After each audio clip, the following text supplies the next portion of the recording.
Ten TV నా పేరు Rohit. Petrol diesel ధరలు సామాన్యులకు పెను భారంగా మారనున్నాయి. దాదాపు నెల రోజుల అనంతరం మళ్ళీ పెట్రోల్ డీజిల్ ధరలు పెరిగిపోయాయి. లీటర్ పెట్రోల్ పైన 26 పైసలు, డీజిల్ పై 25 పైసలు పెరిగింది. అంతర్జాతీయ మార్కెట్లో Brent crude oil, west Texas intermediate చమురు ధరలు 2 రోజులుగా పెరుగుతూనే ఉన్నాయి. ఈ ప్రభావం దేశీయ చమురు మార్కెట్ పైన పడింది. అంతర్జాతీయ ధరలకు అనుగుణంగా చమురు రంగ కంపెనీలు ప్రతిరోజు పెట్రోల్ డీజిల్ ధరలను సమీక్షిస్తాయి. దేశ రాజధాని న్యూఢిల్లీలో లీటర్ పెట్రోల్ ధర ₹83.97గా ఉంది. డీజిల్ ధర ₹74.12గా ఉంది. ఢిల్లీలో డిసెంబర్ 7వ తేదీ నుంచి పెట్రోల్ ₹85.71 దగ్గర స్థిరంగా ఉంది. అంతకుముందు పెట్రోల్ డీజిల్ ధరలు డిసెంబర్ 7వ తారీఖున పెరిగాయి. 2018 సెప్టెంబర్ గరిష్టాన్ని పెట్రోల్ డీజిల్ ధరలు తగ్గాయి. కోల్కతా, చెన్నై, బెంగళూరు, హైదరాబాద్, పాట్నా వంటి నగరాల్లో పెట్రోల్ ధరలు ₹85 దాటేశాయి. ఇక ముంబైలో పెట్రోల్ ధర 26 పైసలు పెరిగి ₹90 దాటేసింది. డీజిల్ ధర 27 పైసలు పెరిగి ₹80.78 దగ్గర ఉంది. పెట్రోల్ ధర చెన్నైలో ₹86.75, ఇటు కోల్కతాలో ₹85.44గా ఉంది. ఇక డీజిల్ ధర చెన్నైలో ₹79.46గా ఉంటే కోల్కతాలో ₹77.70గా ఉంది. డిసెంబర్ 7వ తేదీకి ముందు చమురు ధరలు వరుసగా 6 రోజులు పెరిగాయి. ఢిల్లీలో పెట్రోల్ ధర ఆల్ టైమ్ గరిష్టానికి సమీపంలో ఉంది. అటు కేంద్రం కూడా పెట్రోల్పై ₹13, డీజిల్పై ₹16 ఎక్సైజ్ సుంకాన్ని పెంచింది. ఈ కారణంగా ఈ ఏడాది ఏప్రిల్ నుంచి నవంబర్ నెల వరకు కేంద్రానికి ఎక్సైజ్ సుంకం రూపంలో ఏకంగా ₹2 లక్షల కోట్ల వసూలయ్యాయి. అంతర్జాతీయంగా క్రూడ్ ఆయిల్ ధరలు పెరుగుతూనే ఉన్నాయి. బ్రెంట్ క్రూడ్ 54, WTI క్రూడ్ $51కు చేరుకున్నాయి. అంతర్జాతీయ మార్కెట్లో సగటున ఒక బ్యారెల్కు $1 పెరిగితే ఏడాదికి భారత్ ఇంపోర్ట్ బిల్ ₹10,700 పెరుగుతుందని అంచనా. అంతర్జాతీయ మార్కెట్కి అనుగుణంగా భారత చమురు రంగ కంపెనీలు ప్రతిరోజు ఉదయం 6 గంటలకు ధరలను సవరిస్తాయి. దేశ చరిత్రలోనే పెట్రోల్ ధర గరిష్ట స్థాయికి చేరింది. ఇప్పటికే పెరిగిన నిత్యావసర వస్తువుల రేట్లతో తీవ్ర ఇబ్బందులు పడుతున్న సామాన్యుడికి పెరిగిన పెట్రోల్ ధరలు మరింత షాక్ ఇస్తున్నాయి. గత నెల రోజులుగా పెరగని చమురు ధరలు నిన్న అకస్మాత్తుగా పెరిగాయి. హైదరాబాద్లో ₹88కు పెట్రోల్ ధర చేరువైంది. డీజిల్ ధర కూడా పెట్రోల్ ధరలోనే నడుస్తోంది. గ్లోబల్ మార్కెట్లో క్రూడ్ ధరలు పెరగడం ఇందుకు ప్రధాన కారణంగా తెలుస్తోంది. ధరలను పెంచుతున్న చమురు సంస్థలు సామాన్యుడికి మరింత భారాన్ని మోపుతున్నాయి. అంతర్జాతీయంగా క్రూడ్ ఆయిల్ ఉత్పత్తి తగ్గుదల పెట్రోల్ డీజిల్ ధరలు పెరగడానికి కారణమని ఆర్థిక రంగ నిపుణులు అంచనా వేస్తున్నారు. ఇది భవిష్యత్తులో గ్యాస్ ధరలపై కూడా ప్రభావాన్ని చూపిస్తుందని వెల్లడించారు. వినియోగదారుల గ్యాస్ సిలిండర్ ధరల పెరుగుదలతో పాటు రవాణా రంగంపై కూడా భారీగానే దీని ప్రభావం ఉండే అవకాశం ఉంది. నిత్యావసర వస్తువుల ధరలపై కూడా పెట్రోల్ డీజిల్ ధరల ప్రభావం ఉంటుందని భావిస్తున్నారు.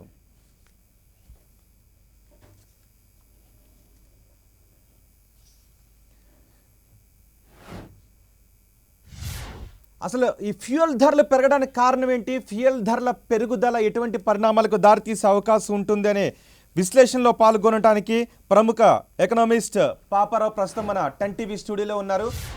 ఆ విషయం పైన డిస్కస్ చేద్దాం. పాపారావు గారు నమస్తే అండి. పాపారావు గారు ఎలా చూడాలి ఎందుకన్నా ధరలు ఆల్ టైమ్ హైకి చేరుకునే సందర్భాన్ని? ఇంకెన్ని ఆల్ టైమ్ హైమ్లు ఉన్నాయి అనేది జనాలు లెక్కేసుకోవాలి ఇప్పుడు.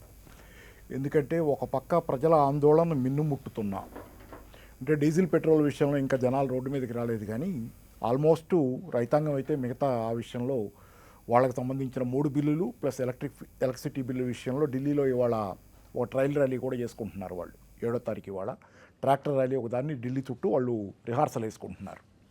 పెద్ద ఎత్తున 28వ తారీఖు 27వ తారీఖు ఇంకా పెద్ద ఎత్తున చేయటానికో ఇంకా దానికి ముందు ఏదైనా కానీ ఏంటంటే అది చూసి కూడా కనువిప్పు కాటల్లా. ప్రధానంగా ఏంటంటే ఈరోజు అసలు డీకంట్రోల్ చేసింది పెట్రోల్ డీజిల్ ధరల మీద. ఇంతకు ముందు కూడా అంటే క్రూడ్ ఆయిల్ ధర సంబంధించి సరే కాసేపు పక్కన పెడితే పెట్రోల్ డీజిల్ ధర అంతకు ముందు కూడా ఎప్పుడూ ఎక్కువే.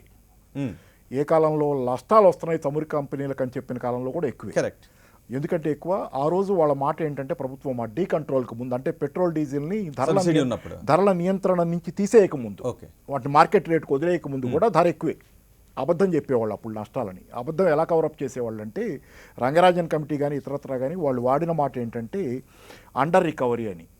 అంటే రావాల్సినంత మాకు ఆదాయం రావట్లా, అండర్ రికవరీ తప్పితే వాళ్ళు లాస్ అని ఎక్కడ వాళ్ళ రిపోర్ట్లో వాళ్ళు ఎవరైనా చదువుకోవచ్చు. రంగరాజన్ కమిటీ రిపోర్ట్ అయితే లాస్ అనేది లేదు, అండర్ రికవరీ. ఇది రావాల్సినంత రావట్లా. ఎంత అంటే ఒక ఊహాజనితమైన ఒక ప్రైస్ పెట్టుకుని సింగపూర్ స్పాట్ ప్రైస్ ఏదో అంత రావట్లేదనేది వీళ్ళ లెక్క తప్పితే నష్టం కాదు అప్పుడు. ఆ తర్వాత కాలంలో వాజ్పేయి గారు దీన్ని డీకంట్రోల్ చేసి పారేశారు. డీకంట్రోల్ చేసిన తర్వాత పెట్రోల్ ముందు పెట్రోల్ అయింది, తర్వాత డీజిల్ అయింది. డీజిల్ జనరల్గా ఎక్కువ మంది వాడతారు కాబట్టి తొందరగా చేయలేదు. డీకంట్రోల్ అయిన తర్వాత ఇక ప్రైసెస్ పెరగటం. డీకంట్రోల్ అంటే ఏంటి? మార్కెట్కి వదిలేయాలి. ఈరోజు మార్కెట్ నియంత్రిస్తుంది. వీళ్ళు చెప్తుంది ఏంటి? మార్కెట్లో తగ్గుతాయి, మార్కెట్లో పెరుగుతాయి అన్నారు. కానీ అంతర్జాతీయ మార్కెట్లో ఇవాళ నాకు తెలిసి ఏంటంటే సుమారు $50 చుట్టుపక్కల ఉంది క్రూడ్ ఆయిల్ ధర. ఎందుకంటే $140, $105కి వెళ్ళినప్పుడు కూడా 2008 ఆ తర్వాత 13 ప్రాంతంలో అనుకుంటా సుమారుగా ఇవన్నీ నడిచినాయి. $140 నడిచింది. అది ఎంతకు తగ్గిందంటే మోడీ గారు అదృష్టం బాగుండి మోడీ గారు అధికారంలోకి రాగానే ఆ తర్వాత సెప్టెంబర్ మాసం నుంచి అనుకుంటా క్రూడ్ ఆయిల్ ధర పడిపోవటం మొదలుపెట్టింది. ఆయన మేలో అధికారంలోకి వస్తే 2014లో పడిపోవటం మొదలుపెట్టి 2016 జనవరి నాటికి ఎంత పడిపోయిందంటే round about $29 per barrel. Barrel అంటే సుమారుగా 150-153 లీటర్లు ఏదో ఉంటుంది క్రూడ్ ఆయిల్. అది దాన్ని ప్రాసెస్ చేసుకుని మనం మిగతాయి తయారు చేసుకుంటాం. $26-29 పరిధిలోకి పడిపోతే ఆ రోజు రేట్ తగ్గించాల. ఈరోజు అసలు మొన్న లాక్డౌన్ కాలంలో మధ్యలో మార్చి తర్వాత మే కాలంలో అనుకుంటా ₹10 పెట్రోల్ మీద పెంచారు. ₹10 పెట్రోల్ మీద అనుకుంటా ఒకటి ₹10, ఒకటి ₹13. అసలు ఏంటంటే అది మామూలు ఇదే. జనాలు ఈ దేశంలో కర్మభూమి అంటాం కదా, ఈ జనాలకి ఎంత సహనం లేకపోతే. కానీ ఎలా చూడాలి దీన్ని? ఒక ఆదాయ వనరుగా మార్చేసుకుంటున్నాయి ప్రభుత్వాలు, ఒక కంపెనీగా మారిపోతున్న సందర్భాలు కనిపిస్తున్నాయి. అటు ఎక్సైజ్ సుంకాన్ని కేంద్రాలు ప్రభుత్వం పెంచుతూ ఉంటే ఇటు రాష్ట్ర ప్రభుత్వాలు వ్యాట్ని పెంచేస్తున్నాయి. మార్కెట్కి వదిలేసేటప్పుడు ఏం చెప్పారు అంటే సబ్సిడీని ఎత్తివేయడం ద్వారా కంపెనీలే నిర్ణయిస్తాయి, తద్వారా తగ్గితే ఆ లాభాన్ని ప్రజలకు వస్తుందని. కానీ క్రూడ్ ఆయిల్ ₹20 బ్యారెల్ ధర ₹20 వచ్చేసినప్పుడు ఆ లాభాన్ని ప్రజలకు ఇవ్వలేదు. కానీ అప్పుడు పెంచినప్పుడు మాత్రం మళ్ళీ క్రూడ్ ఆయిల్ పెరిగిపోతూ ఉండటంతో ఎక్సైజ్ సుంకాలు అలా పెరిగిపోతూనే ఉన్నాయి. అంటే ఇక్కడ ఒకటండి స్టోరీ, మీరు ఒకటి గమనించండి. సరే దానికి ముందు ఒక దానిలోకి పోతాం. మీరు వ్యాట్ అన్నారు. వ్యాట్ గురించి కూడా నాకు అభ్యంతరం ఉంది. కానీ వ్యాట్లో కూడా ఇక్కడ రాష్ట్రాల్లో చాలా ఎక్కువ ఉన్న రాష్ట్రాలు కూడా ఉన్నాయి. మహారాష్ట్ర లాంటివి కానీ ఇక్కడ ఉన్నాయి. కానీ ఏంటంటే వ్యాట్ గురించి నాకు తక్కువ అభ్యంతరం ఉంది. కేంద్ర ప్రభుత్వం చేతిలో ఉంది ఇది ఎక్సైజ్ డ్యూటీ పెంచుకోవటం, అది పెంచడం. జిఎస్టీ పరిధిలోకి తీసుకొచ్చేస్తే అయిపోద్దేమో.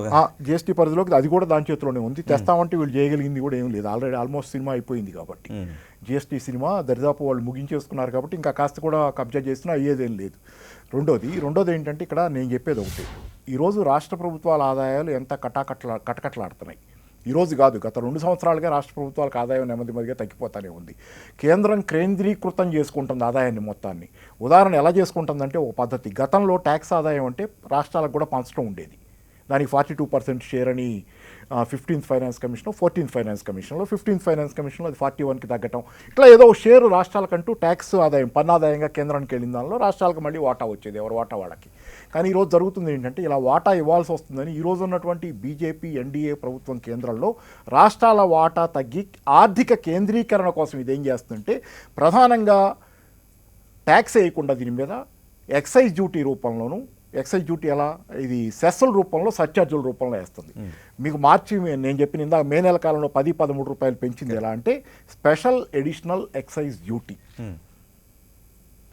సో సాధారణ పరిస్థితుల్లో తొలగించే అభిప్రాయం అయితే అవన్నీ అసలు వదిలేయండి. ఇప్పుడు ఇంకా పోతున్నారు కదా, ముందుకు ఎంత జరుగుతున్నా ముందుకు పోయేవాళ్ళు ఇంకా తగ్గించడం గురించి కాదు. అసలు ఎప్పుడు తగ్గలా, గత అనేక సంవత్సరాలుగా ప్రజలకు ఏంటంటే అక్కడ తగ్గుతుందని అందరికీ తెలుసు అంతర్జాతీయ మార్కెట్లో. ఇక్కడ ఎందుకు తగ్గట్లేదు అనే ప్రశ్న అసలు ఎప్పుడు, ఆ ప్రశ్న కాసేపు పక్కన పెడితే మాయాజాలం చూడండి. రాష్ట్రాలకు కూడా ఆదాయం ఎందుకు రాకుండా చేస్తున్నారు, వ్యాట్ ఎందుకు? ప్రజలు అలవాటు పడిపోయిన ధరకు మళ్ళీ సహనానికి హద్దులు ఉంటాయి. రైతులు 25 ఏళ్లుగా భరిస్తున్నారు. రైతులు 1995 నుంచి ఆత్మహత్యలు చేసుకుంటున్నారు కదా. 95 నుంచి ఆత్మహత్యలు చేసుకున్న వాళ్ళు పోయిన సంవత్సరానికి అంటే ఈ సంవత్సరం మొన్నే కదా అయిపోయింది 20. 25 ఏళ్ళు ఓపిక పట్టారు రైతులు. ఈ దేశంలో ఎంత కర్మభూమి అయినా ఓపిక హద్దులు ఉంటాయి.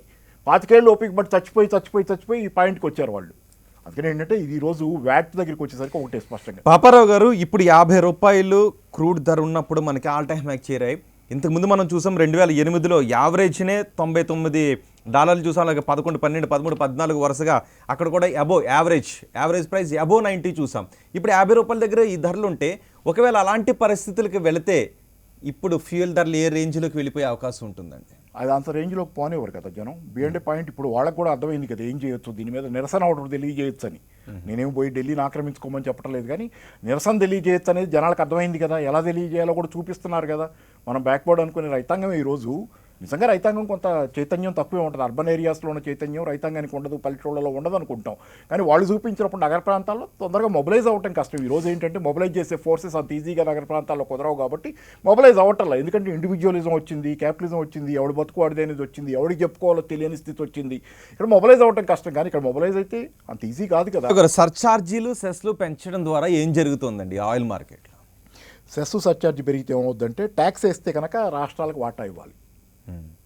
సెస్ సర్ఛార్జ్ అయితే రాష్ట్రాల వాటా ఉండదు, కేంద్రమే అట్టి పెట్టుకోవచ్చు మొత్తం డబ్బులు. అలా వీళ్ళకి వాటా రాకుండా వాళ్ళు అట్టి పెట్టుకొని ఆ డబ్బులు ఏం చేస్తున్నారు, పోనీ వాళ్ళే డైరెక్ట్గా స్కీముల ద్వారా ప్రజలకు ఖర్చు పెడుతున్నారా? ఇచ్చే సంక్షేమం మీద కోత పెట్టడం మన కళ్ళ ముందు కనపడుతుంది. ఎల్పీజీ ఎలా పెరుగుతుందో చూస్తున్నాం. ఈరోజు పెట్రోల్కి సబ్సిడీ లేదు సరే, దాని మీద బాతున్నారు. అంటే సమీప భవిష్యత్తులో ఫ్యూయల్ రేట్లు ఏ రేంజ్కి, ఏ స్థాయికి వెళ్ళే అవకాశం ఉంటుంది అనుకుంటున్నారు? ఆ అంచనాలు వేయను సార్. ఎందుకంటే ఇండియాలో ఫ్యూయల్ రేట్లు అయితే అసలు అంచనా వేయను. ఎందుకంటే ఈ ప్రభుత్వం ఇవాళ ఉంటుంది, రేపు పోవచ్చు. ప్రజల కోపం వస్తే రేపు ఓడిస్తారు. న్యాయంగా చెప్పుకోవాలి అంటే ఎప్పుడైతే సబ్సిడీని తీసేసేటప్పుడు ప్రభుత్వాలు ఏ మాట అయితే చెప్పాయో ఆ రకంగా చూసుకోవాలంటే ఇప్పుడున్న చమురు ధరల ప్రకారం సామాన్యుడికి లీటర్ పెట్రోల్ కానీ లీటర్ డీజిల్ కానీ ఏ ధరకి ఇవ్వచ్చు? ఇది సార్ కొంచెం పాత డేటా అయినా చెబుతాను సార్. ఇది 71 రూపాయలు 71 పైసలు ఉన్నప్పుడు, కానీ ఇప్పుడు 90 రూపాయలకి వెళ్ళిపోయింది అనుకోండి. కానీ ఆ రోజునే సరే ఈ పైన ఉన్న 19 రూపాయలు ఉంది కదా, ఇప్పుడు పెరిగింది కొత్తగా. ఆ 19 రూపాయలు కూడా దీనిలో తీసుకెళ్ళి కలపచ్చు ఎక్కడో చోట. ఏంటి వాళ్ళ లాభాల్లో, వాళ్ళ ట్యాక్స్ లాభాల్లో. ఆ రోజు 71 రూపాయలు 71 ఈ మధ్యకాలం ఉండండి ఎప్పుడైనా కానీ 71 రూపాయలు 71 పైసలు పెట్రోల్ ధర ఉన్నప్పుడు బేస్ ప్రైస్ అంటే ఏంటంటే అసలు ప్రైస్ ఫ్యాక్టరీ గేట్ దగ్గర రిఫైన్ అయిపోయి క్రూడ్ ఆయిల్ రిఫైన్ అయ్యి శుద్ధయ్యి పెట్రోల్ డీజిల్గా బయటకు వచ్చేటప్పుడు గేట్ దగ్గర దాని ప్రైస్ ఎంత అంటే 32 రూపాయలు. అది పెట్రోల్గా బయటకు వచ్చేటప్పుడు 32 రూపాయల 61 పైసలు అసలు ధర. అది దాని మీద లాభం ఒకటి. దాని కాసేపు లాభం ఇప్పుడు 32 రూపాయల 61 పైసలకి ఇప్పుడు ఉన్న ఈ 90 రూపాయలకి లెక్క తేడా ఎంత సార్? సుమారుగా 58 రూపాయలు. అంటే ఇదంతా గవర్నమెంట్ది. కాకపోతే దానిలో తీసేయాల్సినవి ఏంటంటే ఇంకా రవాణా ఖర్చు 32 పైసలు లీటర్కి. 32 పైసలు 32 పైసలే, రూపాయి కాదు. సుమారు 60% ప్రభుత్వాలకి చెల్లించే ట్యాక్సుల రూపంలో ఒకటి. తర్వాత అది కాకుండా ఎడిషనల్ వ్యాట్, దానికి వ్యాట్ యాడ్ చేస్తే అంటే రాష్ట్ర ప్రభుత్వాలు వేసేది సుమారుగా 15-16 రూపాయలు అదొకటి. డీలర్ కమిషన్ 3.5 లేకపోతే 4 రూపాయలు. Excise duty 10. ఇవన్నీ ఏసీ ఎక్సైజ్ డ్యూటీ పెరిగింది. ఇప్పుడు ఇది పెరిగింది సరే, రాష్ట్రాల వ్యాట్ కూడా పెరిగింది. ఇవే ఉన్నాయి దానిలో. మీకు బేస్ అసలు ప్రైస్ ఎంత అంటే 32 రూపాయలు 61 పైసలు. రవాణా ఖర్చు కూడా వేసుకుంటే డీలర్ కమిషన్ ఎటుకుడి పాపం వాడికి ఇవ్వాలి కాబట్టి మొత్తం 40 రూపాయల లోపు అయిపోద్ది సార్ మీకు. ఇప్పుడు వేస్తుంది ఎంత అడిషనల్గా 50 రూపాయలు. 50కి అక్కర్లా. నేను గట్టిగా అనుకుంటే 50 రూపాయలకి ఇవ్వచ్చు. ఎందుకంటే 40 రూపాయలు కదా, అది ఇంకో 10 రూపాయలు వేసుకోండి తీసుకోండి, అది అంతా ట్యాక్సే కదా. 50 రూపాయలకి ఇవ్వచ్చు. ఇప్పుడు ఎంత వేస్తున్నారు? 90 రూపాయలు. 40 అంటే ఆల్మోస్ట్ డబల్ వేసుకుంటున్నారు ఎప్పటికప్పుడు. సో ఎకనామీపై సామాన్యుడిపై దీని ప్రభావం ఎలా ఉంటుంది? బ్లాక్ మార్కెట్ పెరిగిపోయి ద్రవ్యోల్బణం పెరిగిపోయి ఇలాంటి అవకాశాలు ఉండవంటారా? ఎందుకుంటుంది మీకు బేసిక్గా ఏంటంటే ఆల్రెడీ రవాణా వ్యవస్థ దెబ్బతింది సార్. సరుకు రవాణా వ్యవస్థ దెబ్బతింది. కమర్షియల్ వెహికల్స్ చాలా తిరగటంలా కమర్షియల్ వెహికల్స్ కొనేవాళ్ళు కూడా తగ్గిపోయారు. మామూలు కొంటారు కదా కమర్షియల్ వెహికల్స్, ఆటోమొబైల్ కంపెనీల దగ్గర కమర్షియల్ వెహికల్స్ కొనుక్కొని వాళ్ళు రన్ చేసుకుంటారు. డీలర్ మామూలు మన వాటిని రన్ చేసే మామూలు ఉంటారు కదా మన ట్రాన్స్పోర్టర్స్, వాళ్ళు అవి కొనుక్కుంటారు, వాటిని రన్ చేసి వాటిని సరుకు రవాణా చేసి లాభాలు వేసుకుంటారు లెక్క. అసలు కొంటమే తగ్గి కమర్షియల్ వెహికల్స్ చూడండి ఎంత సేల్స్ ఉన్నాయో మీరు ఈరోజు. పూర్తిగా పడిపోయింది. ఎందుకు అసలు మామూలుగానే ఎకానమీ దెబ్బతుంది. దాని మీద వీళ్ళు అదనంగా మూలిగే నక్క మీద తాటికాయ అన్నట్టు ఈ బాధులన్నీ బాధంటే ఇంకా పైగా ఏమవుద్ది, బాధిన కొద్దీ రవాణా చేసేవాడు ఇంకా ఎక్కువ డబ్బులు కస్టమర్ దగ్గర తీసుకోవాలి. నీ సరుకు ఊరికి తీసుకెళ్ళాలంటే పాత రేటు కాదు బాస్, మారింది ఈ రేటు కొత్త రేట్ అని చెబుతాడు. వీడు ఆ రేటుకి వీడు. సో కేవలం 2 వీలర్కో లేకపోతే 4 వీలర్ పైన అప్పుడు బంకులో కొట్టించుకుంటున్న ప్రభావం అయితే కాదు, మొత్తం అన్ని రంగాలపైన ప్రభావం. ఇప్పుడు రవాణా చేసి ఇప్పుడు సరుకు ధర పెరిగితే వాడు ఎవడి మీద వేస్తాడు సార్? రవాణా చేసిన తర్వాత ఇక్కడికి వచ్చింది సరుకు మార్కెట్ మీరు కట్టాల్సిందే కదా, జనాలందరూ కట్టాలి. వాడు పేదోడా చిన్నోడా పెద్దోడా తేడా లేదు కదా. వ్యవసాయదారులు కూడా ఇన్పుట్ కాస్ట్ పెరుగుద్ది. డీజిల్ మోటార్స్ ఉన్నాయి కదా, డీజిల్ మోటార్స్ వేస్తే కాస్ట్ పెరుగుద్ది. ఇప్పుడు గత అనేక సంవత్సరాలుగా జరిగింది అదే కదా వ్యవసాయంలో. ఈరోజు పాపం వాళ్ళు అక్కడ కూర్చోటంలో నష్టాలు ఎందుకు వస్తున్నాయి వ్యవసాయంలో? అసలు ఇన్పుట్ కాస్ట్లు అన్నీ పెరిగినాయి. విత్తనాలు, ఎరువులు, పురుగుల మందుల దగ్గర నుంచి అన్నీ పెరిగి దానికి తోడు అదనంగా ప్రభుత్వం తాలూకు చేతివాటం వల్ల ఎరువులు పురుగులు ఈ పరోక్షంగా పెరుగుతున్నాయి. ఎరువులు పురుగుల మందులు విత్తనాలు పరోక్షంగా, ఎందుకంటే కార్పొరేట్ కంపెనీలు చేస్తున్నాయని చెప్పొచ్చు. కానీ కార్పొరేట్ కంపెనీలకు వెన్నుదన్న ఎవరు ఈ చర్చ కాదు ఇప్పుడు. కానీ నేను చెబుతుంది ఒకటి, ఈ పెట్రోల్ పెంచుతుంది ఎవరు? డీజిల్. ఎవరైతే మోటార్లో వాడుతున్నారో అంటే ఏదైనా కారణం చేత క్రూడ్ ధరలు తగ్గుతూ ఉంటే సమీప భవిష్యత్తులో వినియోగదారుడికి జేబుకు పెద్ద చిల్లు పడబోతోందనే సంకేతమే. ఎందుకంటే తగ్గిన ఆ రేట్స్ ని అడ్జస్ట్ చేయడానికి టాక్సెస్ నో లేకపోతే మీకు రెండు రకాల యాంగిల్స్ ఉన్నాయి. దీన్ని రేట్లు పెంచిన కొద్దీ నా దగ్గర 100 రూపాయలు ఉన్నాయండి. నేను రోజు పొద్దున్నే పెట్రోల్ కొట్టించుకోవాలి, పోనీ 1/2 లీటరే కొట్టిస్తా అంటే 45 రూపాయలు ఖర్చు పెడతా. నా జేబులో ఇంకా ఎంత మిగులుతుంది? 55 రూపాయలు మిగులుతుంది. దీనిలో అంటే ఆ రోజు నాకు వచ్చిన ఆదాయంలో 45 రూపాయలు దాన్ని ఖర్చు పెడితే ఉదాహరణ చెబుతున్నా. ఇప్పుడు ఇది డీజిల్ ధర తగ్గి పెట్రోల్ ధర కూడా ఎఫెక్ట్ చూపిస్తుంది. ఎలా అంటే సేల్స్ పీపుల్ వీళ్ళంతా బైకుల మీద తిరిగి పాపం వాళ్ళ ఆదాయంలో అదంతా కట్టే కదా. వాళ్ళ ఆదాయం కట్ కాకుండా వాళ్ళకి పెట్రోల్ ధర డీజిల్, ఇక్కడ వేరే వాళ్ళకైతే డీజిల్ ధర తగ్గితే వాళ్ళ ఖర్చులు తగ్గుతాయి. వాళ్ళ 100 రూపాయల్లో వాళ్ళకి 60 రూపాయల జేబులో మిగులుతాయి. దీనివల్ల కొనుగోళ్ళకి మార్కెట్లో ఇంకెక్కువ కొనగలడు కదా. ఏదైనా కొనుక్కోవాలి, తినడానికి ఉండడానికి కాస్త ఎక్కువ కొనుక్కుంటాడు కదా బెటర్గా. మార్కెట్లో పుంజుకుంటుంది కదా మార్కెట్. వీళ్ళ కొనుగోలు పెరిగిన ప్రజల నేను అనేది ఏంటంటే క్రూడ్ ఆయిల్ ధరలు తగ్గినప్పుడు సెస్లో లేకపోతే డ్యూటీలో పెంచేస్తున్నాయి. మళ్ళీ క్రూడ్ ఆయిల్ ధరలు ఆ రేంజ్లో పెరిగినప్పుడు ఎప్పుడైతే ప్రభుత్వాలు పెంచాయో వాటిని సర్దుబాటు చేయడానికి ఆ ఎక్సైజ్ డ్యూటీనో ఆ వ్యాట్నో తగ్గించట్లేదు. దీని ద్వారా మరింత ఎక్కువ పెరిగే అవకాశాలు కనిపిస్తున్నాయి కదా, ఎక్కువ పెరుగుతున్న సందర్భాలు కనిపిస్తాయి. పెరుగుద్ది, వాళ్ళకి తెలియక కాదు కదా. They don't mind. ఇప్పుడు ఏ కాకుల్ని కొట్టి గద్దలకి వేయటం అన్నారు. ఫర్ ఎగ్జాంపుల్ ఇందా నేను చెప్పిన సెస్లు సర్ఛార్జీలు వేస్తున్నారు జనాల మీద. ఈ ట్యాక్స్ రాష్ట్రానికి ఇప్పుడు సాధారణ పరిస్థితులు తరుణంలో వాటిని తగ్గించే ఆలోచన కూడా లేవని చెప్పి ఒక్క నిమిషం, సెస్లు సర్ఛార్జీలు వేసి వాళ్ళే అటు పెట్టుకుంటున్నారు, రాష్ట్రాలకు ఇవ్వకుండా. ఆ డబ్బులు ఏం చేస్తున్నారు? డబ్బులు ఏదో చేయాలి కదా. మీరు స్కీముల్లో జనాన్ని ఖర్చు పెడుతున్నారా? ఖర్చు పెట్టకుండా ఏం చేస్తున్నారు? 10% కార్పొరేట్ రాయితీ ఇస్తారు. అంటే 1,45,000 కోట్లు కేంద్ర ప్రభుత్వాలు కదా, రాష్ట్ర ప్రభుత్వాలు కూడా వ్యాట్ విషయంలో అదే చేస్తున్నాయి కదా. సార్ నేను చెప్పేది ఒకటి, ఇప్పుడు అమ్మ పెట్టదు అడుక్కు తినవదంటే అవ్వదు కదా. నేను చెప్పేది పెట్టాల్సింది ఎవరు? కేంద్ర ప్రభుత్వం. ఈ డబ్బులన్నీ తీసుకెళ్తుంది ఎవరు? కేంద్ర ప్రభుత్వం. వాడు వాటా ఇస్తే వీళ్ళు పనిచేస్తారు. వీళ్ళు జనాలకు జవాబుదారీయే కదా. నేనేమి రాష్ట్ర ప్రభుత్వాలని మెచ్చుకోవాలని చెప్పటల్లా. రాష్ట్ర ప్రభుత్వాలు తప్పు చేస్తే తప్పే, కానీ తప్పు చేయడానికి కూడా ఒక కారణం ఉంటుంది. ఒక మనిషి జేబు కొడితే ఒక కారణం ఉంటుంది, రొట్టె ముక్క ఒకటి దొంగతనం చేస్తే ఒక కారణం ఉంటుంది. అర్థమైంది కదా మీకు నేను చెప్పేది? వాడికి అంతకంటే పెద్ద సమస్య ఏదో ఉంటుంది. వీళ్ళు చేసే వేరే సమస్యలు, వీళ్ళు తెచ్చుకున్న సొంత సమస్యల గురించి రూపంలో పెంచడం ద్వారా ఈ డబ్బులన్నీ తీసుకుంటున్నారు. ఈ డబ్బులన్నీ తీసుకుని ఎవరికి ఇస్తున్నారు? మళ్ళీ మాకే స్కీములు ఇస్తుందప్ప అని కేంద్ర ప్రభుత్వం తన పరపతి కోసం రాష్ట్ర ప్రభుత్వాలకు పేరు రాకూడదు. నీ పరపతి కోసమే నా చెయ్యవు. నువ్వు తీసుకెళ్ళి 1,45 crore కార్పొరేట్లకు వదిలేస్తావు, 10% ట్యాక్స్ రైట్ ఇచ్చి. ఇప్పుడు అర్జెంట్ ఎవరు అడిగాడు నిన్నది? రెండోది, ఇంకోటి ఏం చేస్తావు? నువ్వు రైట్ ఆఫ్లు చేస్తావు. Bank loans public sector bank loans right of చేస్తే 6 లక్షల కోట్ల పైన ఈ 10 ఏళ్లలోనే పోయింది. దానిలో ఒక్క సంవత్సరం మోడీ గారు వదిలేసింది 2 లక్షల కోట్ల పైన ఉంది. ఒక్క సంవత్సరంలో వదిలేసి. సో ఏం చేయాలి? రాష్ట్ర ప్రభుత్వాలు ఈ బెనిఫిట్ ని సామాన్యుడికి ఇవ్వాలండి. ఈ భారాన్ని సామాన్యుడు ఏం చేస్తాయి? ఇంకా పడకుండా ఉండాలి. జిఎస్టీకి ఒప్పుకోకుండా ఉండాల్సింది. ఒక్కొక్కళ్ళని నెమ్మదిగా ఒక్కొక్క పావుని కదిలించుకుంటూ వచ్చారు. ఇప్పుడు ఏమైంది? జిఎస్టీ దగ్గర ఎంత పర్సెంటేజ్ రావాలి? రాష్ట్రాలు ఇప్పుడు రాష్ట్రాలకు 3 లక్షల కోట్ల పైన ఏదో రావాల్సిన దానిలో పెట్టి కొంత కోతలు పెట్టి యాక్ట్ ఆఫ్ గార్డ్ అని కొంత ఎగ్గొట్టాలని చూస్తే గొడవ అయింది. గొడవ అయిన తర్వాత కొంచెం రాయితీ ఇచ్చి 1,10,000 కోట్లు ఏదో మాత్రం ఇప్పిస్తాం ఇది అయింది. ఇది అయిన తర్వాత రాష్ట్ర ప్రభుత్వాల పరిస్థితి ఏంటి? ఇప్పుడు ఒక 21 రాష్ట్రాలు ఏమో బీజేపీకి ఉన్నాయి అధికారంలో. వాళ్ళంతా ఒప్పుకున్న తర్వాత వీళ్ళకి డబ్బులు అవసరం కదా. మరి వీళ్ళని ఆపి కూర్చున్నారు.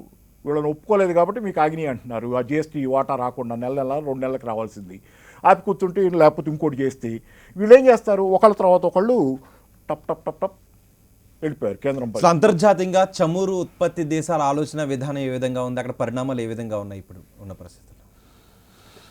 చమురు ఉత్పత్తి దేశాలు ఏముంది సార్? చమురు ఉత్పత్తి దేశాలంటే వాళ్ళు ఎవరో ఏ కంపెనీ అందో గుర్తులేదు, కానీ నాకు పెట్రోలియం కంపెనీ అంతర్జాతీయంగా పెద్దది, చాలా పెద్దది, ఎక్సాన్ లాంటిదో ఎవరో గుర్తులేదురా. కానీ వాళ్ళు అన్నది ఏంటంటే చమురికి ఆఖరి రోజులు వచ్చినాయి అని.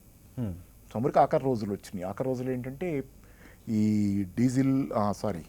సోలార్ ఎనర్జీ, విండ్ ఎనర్జీ వచ్చిన తర్వాత చమురు ఇంకెంతకాలం సాగదు. పైగా చమురు కూడా భూమిలో నిల్వలు తగ్గుతున్నాయి ఓవరాల్గా. అది పీకాయిల్ అన్నగాని పీకాయిల్ వచ్చి అంటే పీకాయిల్ అంటే ఇక అయిపోతుంది. భూమిలో తవ్విన కొద్దీ ఒక లిమిట్ దాటి తవ్వి లేదు కదా, అయిపోద్ది కదా. ఇప్పటికైనా ఒక ఏ వనరు అయినా లిమిటెడే కదా, తవ్వినంత. పీకాయిల్ చేరిందో లేదో నేను చెప్పను కానీ ఇమీడియట్గా పీకాయిల్ కంటే ముఖ్యంగా ఏంటంటే సోలార్, విండ్ పవర్ కూడా ఆల్టర్నేటివ్స్ వచ్చినాయి కాబట్టి ఆ దిశగా పోతారు. ఇంకా ఆయిల్కి భవిష్యత్తు లేదు ముందు కాలంలో, అదొకటి అయిపోయింది దరిదాపు సినిమా. అమెరికాలో షేల్ గ్యాస్ కూడా వాళ్ళకి లాభసాటిగా లేదు. వాళ్ళకి ఏంటంటే సుమారుగా $50 చుట్టుపక్కల ఏదో రావాలనుకుంటా వాళ్ళకి ఫర్ బ్యారల్ వస్తేనే అది గిట్టుబాటు తవ్వి తీసింది. ఆ మాత్రం మొన్నటిదాకా లేదు, ఇప్పుడేమో దగ్గరికి చేరి ఉండొచ్చు. అందుకని ఏంటంటే ఎవరి పరిస్థితి బాగాలేదు ఇప్పుడు. అంటే ఇప్పుడు చమురు ఉత్పత్తి దేశాలు ఉత్పత్తిని తగ్గించడానికి చేస్తున్న ప్రయత్నాలు కూడా క్రూడ్ ధరలు పెరగడానికి కారణం అంటే చమురు ఉత్పత్తి దేశాలు తగ్గించడానికి ప్రయత్నం చేస్తాయి, ఎందుకంటే సప్లై తగ్గించి డిమాండ్ పెంచుకోవడానికి ట్రై చేస్తాయి. కానీ ఏంటంటే ఇప్పుడు అదొకటే భారతదేశంలో కారణాలు పక్కన పెట్టండి. భారతదేశంలో ఏంటంటే ట్యాక్సుల వల్లే పెరుగుతుంది. వాళ్ళు తగ్గించి $50 కదా, ఇంకా పాపం వాళ్ళు ఎంత తగ్గించి ఎంత కమ్ముకుంటున్నాం అనుకున్నా. అయితే ఏంటంటే వాళ్ళు బియాండ్ లిమిట్ ఎక్కడ తగ్గించగలరు ఉత్పత్తి? డిమాండ్ తగ్గించేసి ఇంకా రేటు పెంచుకుందామని ఫైనల్ గా ఒక ముక్కలో చెప్పుకోవాలి. ఎందుకు తగ్గించలేరు బియాండ్ లిమిట్? వాళ్ళు కూడా బతకాలి కదా, కనీసం అమ్ముకొని వాళ్ళ దేశంలో జనాలు కూడా వాళ్ళు సాటిస్ఫాక్టరీగా వాళ్ళకి బోల్డ్ అంత ఉంది, వెల్ఫేర్ కూర్చోబెట్టి పెడుతుంటారు ఈ దేశాల్లో, మిడిల్ ఈస్ట్ దేశాల్లో. అయినా అట్లా పోషించకపోతే ఆ జనాలు ఊరుకుంటారా? జనాలు ఊరుకోరు కదా. అసంతృప్తి ఇప్పటికే బిగిన్ అయింది. చాలా చోట్ల రాయితీలు ఇస్తున్నారు, ఉమెన్ కార్ నడపచ్చు అంటున్నారు, ఉమెన్ ఫుట్బాల్ మ్యాచెస్కి అటెండ్ అవ్వు, ఇట్లాంటివన్నీ రాయితీలు ఎందుకు వస్తాయి జనాలకి? When you can't bear the అసంతృప్తి, మీరు భరించలేని స్థితి వచ్చినప్పుడు వస్తుంది. జనాల అసంతృప్తి ఎందుకు వస్తుంది? నిన్నట్లాగా వాళ్ళు గడవటల్లా కూర్చోబెట్టి ఇచ్చేది లేదు, పోయింది. మళ్ళంటి వాళ్ళని పోయి పని చేసేది, వాళ్ళు కూర్చొని తినేది పోయింది. అతి త్వరలోనే ₹100 చేరువైపోయే అవకాశాలు కనిపిస్తున్నాయి మీకు? ఇది ఇలాగే ఉంటే ఈ నడిచే ట్రెండ్లో వాళ్ళు ఎక్సైజ్ డ్యూటీ పెంచితే ఎంతకైనా పోద్ది. 100 లిమిట్ ఏముంది, వాళ్ళు పెంచదలుచుకుంటే ఈ లోపు జనాలు ఈ గవర్నమెంట్ మీద ఏదో మనకైతే రికాల్ లేదు కదా. ఈ గవర్నమెంట్ దురదృష్టం ఏంటంటే భారతదేశంలో ప్రభుత్వం గెలిచిన తర్వాత కదా అంతే. పైగా మోడీ గారు ఇప్పుడు జమిలీ ఎన్నికలు అంటున్నారు. వాళ్ళు గెలిచారంటే కనుక ఇక అసలు 5 ఏళ్ల దాకా ఎవడు మాట్లాడే ప్రసక్తి. ఇప్పుడు కనీసం ఏంటంటే మధ్యంతర ఎన్నికలు వస్తాయి అప్పుడప్పుడు. ఇప్పుడు మధ్యంతర ఎన్నికలు అవి కూడా ఏం లేవు. జమిలీ ఎన్నికలు సంప్రదాయేతర ఇంధన ఉపయోగాన్ని కూడా చాలా పెద్ద స్థాయిలో పెంచాల్సిన అవసరం అయితే కనిపిస్తుంది. చూద్దాం ఆ రకమైన ప్రయత్నాలు కూడా ఎంతవరకు జరుగుతాయి. Thank you very much. దాని మీద కూడా వేస్తారు సార్ డబ్బులు. Thank you very much Paparao గారు. 10 టీవీ స్టూడియోకి వచ్చి ఇంధన ధరల పెరుగుదల, వాటి ప్రభావం సామాన్యులపైన, మార్కెట్ పైన, ఆర్థిక వ్యవస్థ పైన ఏ రకంగా ఉంటుందో చెప్పాయి. క్రూడ్ ఆయిల్ ధరలు తగ్గినప్పుడు మాత్రం ఆ లాభాన్ని ప్రజలకి ఇవ్వట్లేదు, క్రూడ్ ఆయిల్ ధరలు పెరిగినప్పుడు మాత్రం పెంచుతూనే పోతున్నాయి, పైసా పెంచుకుంటూ పోతే అతి సమీపంలోనే ₹100 కూడా చేరువే అవకాశాలు ఉన్నాయనే నిపుణులు విశ్లేషిస్తున్నారు. ఇవి ఈ చర్చా కార్యక్రమం విశేషాలు. తాజా సమాచారం కోసం చూస్తూనే ఉండండి 10 టీవీ.